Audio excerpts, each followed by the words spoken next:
जड़े धर्म प्रचारक भावे से जैन धर्मर प्रचार और प्रसार करथिले। यार मुक साक्षी हेउछि आमर ए खंडगिरी उदयगिरी, जहार कोणी अनुकोणी लिपिबद्ध होइछि जैन धर्मर वैशिष्ट्य।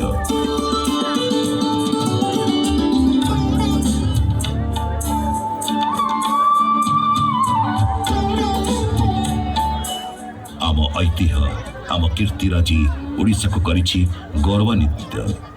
विश्व दरबार में ओडिशा एक मुख्य पर्यटन स्थली भावे स्वतंत्र स्थान अधिकार करिछि। एहार बलिष्ठ उदाहरण लिंगराज मंदिर, अर्कक्षेत्र कोणार्क मंदिर, मुक्तेश्वर मंदिर और 64 जोगिनी मंदिर।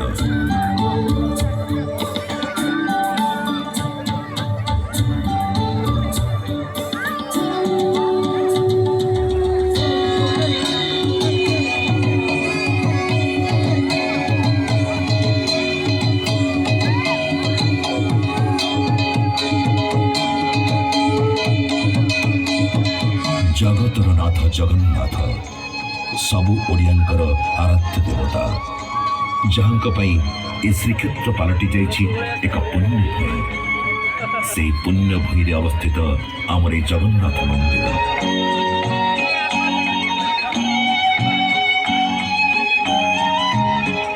श्रीक्षेत्र विराजमान श्री जगन्नाथ, श्री बलभद्र एवं भगिनी सुभद्रा।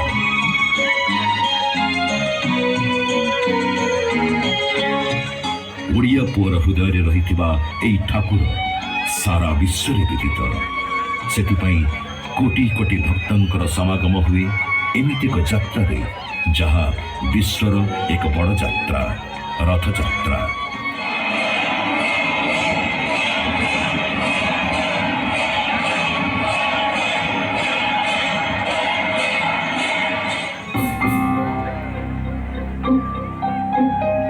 ओडिशार सुख समृद्धि लालायित हुई बहु राजा महाराजा और सम्राट एहाको निज अधीन को आनिथिले। सेमानक मध्यरु मुगल और मराठा माने अन्यतम। परे परे ब्रिटिश सरकार ओडिशा को निज शासनाधीन करिथिले।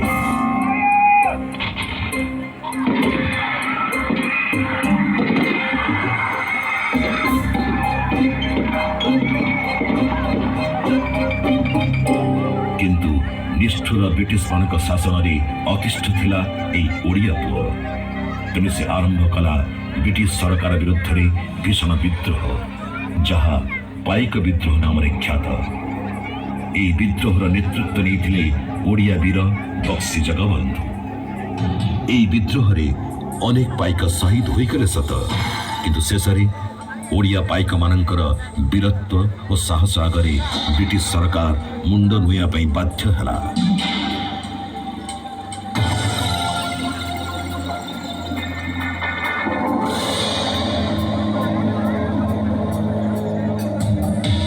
गर्व करे ओडिया से महापुरुष मानक पई, जो मानक त्याग बलिदान संग्राम आगरे ब्रिटिश सरकार मध्य हार मानिथिला। से माने हेले संग्रामी वीर सुरेंद्र साय, लक्ष्मण नायक, बिरसा मुंडा, बाजी राउत, गोपबंधु दास, कृष्णचंद्र गजपति, रमा देवी, सरला देवी एमिति अनेक।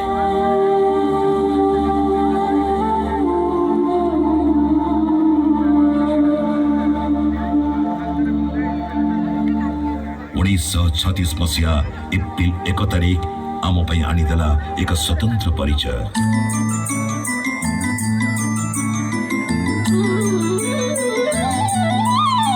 एई दिन आम ओडिशा एक स्वतंत्र प्रदेशर मान्यता पाइला। उत्कल गौरव मधुसूदन दास थिले एहार मुख्य सूत्रधर। एई समय रे ओडिया भाषा, साहित्य, कला, संस्कृति एवं शिल्प क्षेत्र रे अभूतपूर्व उन्नति घटिथिला। से भाषा साहित्य को बंचेबा पई आगे आसी।